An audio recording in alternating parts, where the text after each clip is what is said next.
வணக்கம். தடத்தின் மதிய நேர செய்திகளுடன் இணைந்து கொள்கிறீர்கள். விரிவான செய்திகளுக்கு செல்லும் முன் முதலில் தலைப்புச் செய்திகள். கொட்டி தீர்க்கப் போகும் கனமழை, விடுக்கப்பட்டுள்ள கடும் எச்சரிக்கை. யுத்தத்தில் ராணுவம் இழுத்த குற்றம், சீரழிக்கப்பட்ட வைத்தியர், யாழில் எழுந்த கண்டன குரல்.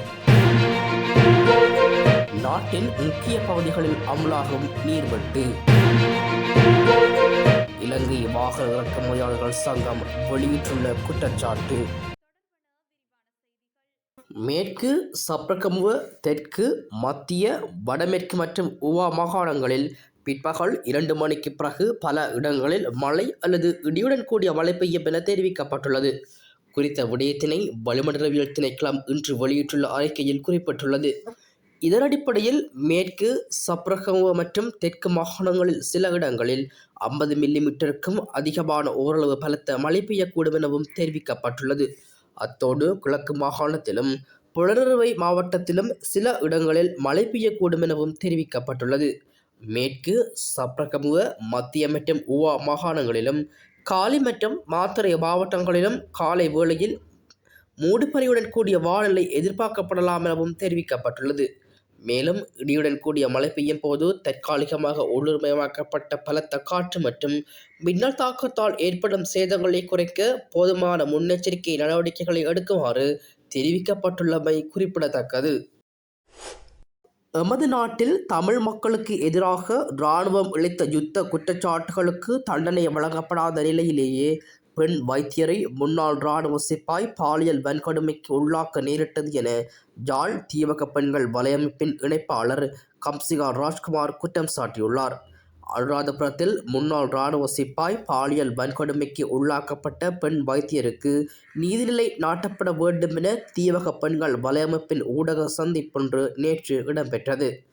இதில் கலந்து கொண்டு கருத்து தெரிவிக்கும் போது அவர் இதனை தெரிவித்துள்ளார். இது தொடர்பில் அவர் மேலும் தெரிவிக்கையில், நாட்டில் புதிய அரசாங்கம், அதாவது பெண் பிரதமர் பதவியேற்றதன் பின்னர் மகளிர் தின மகத்தான மாதத்தில் அனுராதபுரத்தில் முன்னாள் இராணுவ வீரரினால் பெண் வைத்தியர் பாலியல் வன்கொடுமைக்கு உள்ளாக்கப்பட்டுள்ளார். இந்த சம்பவமானது ஒட்டுமொத்த நாட்டின் பெண்களின் பாதுகாப்புக்கு சவால் விடுப்பதாகவும் நாட்டின் சட்டம் ஒழுங்கை சவாலுக்கு உட்படுத்தும் விடயமாக பார்க்கின்றோம். ஒரு நாடு சமூக, பொருளாதார, கலாச்சார ரீதியாக அபிவிருத்தி அடைய வேண்டுமானால் அந்த நாட்டில் பெண்கள் பாதுகாப்பு உறுதிப்படுத்தப்பட வேண்டும்.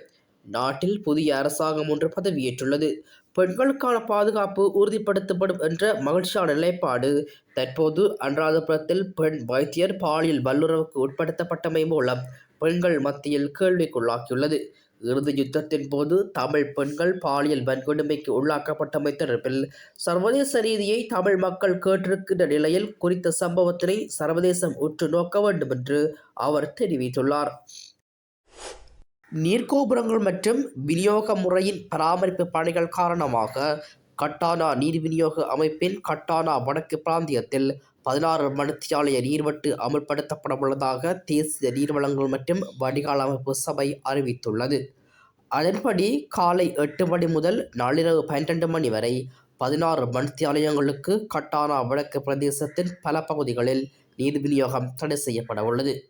இதன்படி பம்புக்குளிய, முருதான, கட்டானா வடக்கு, கட்டானா மேற்கு, கிழக்கு கட்டானா, உடங்காவ, மானச்சேரிய, தோப்புவ, மேற்கு களுவாரிப்புவ, மேல் கடவல, கீழ் கடவல, வெலிகேன, வடக்கு வெலிகேன, தெற்கு ஆடிக்கண்டிய, எத்கால, எத்கால தெற்கு, மகா எத்கால மற்றும் கிழக்கு களுவாரிப்புவ ஆகிய பிரதேசங்களுக்கு இக்கால பகுதியில் நீர்வெட்டு அமல்படுத்தப்பட உள்ளது.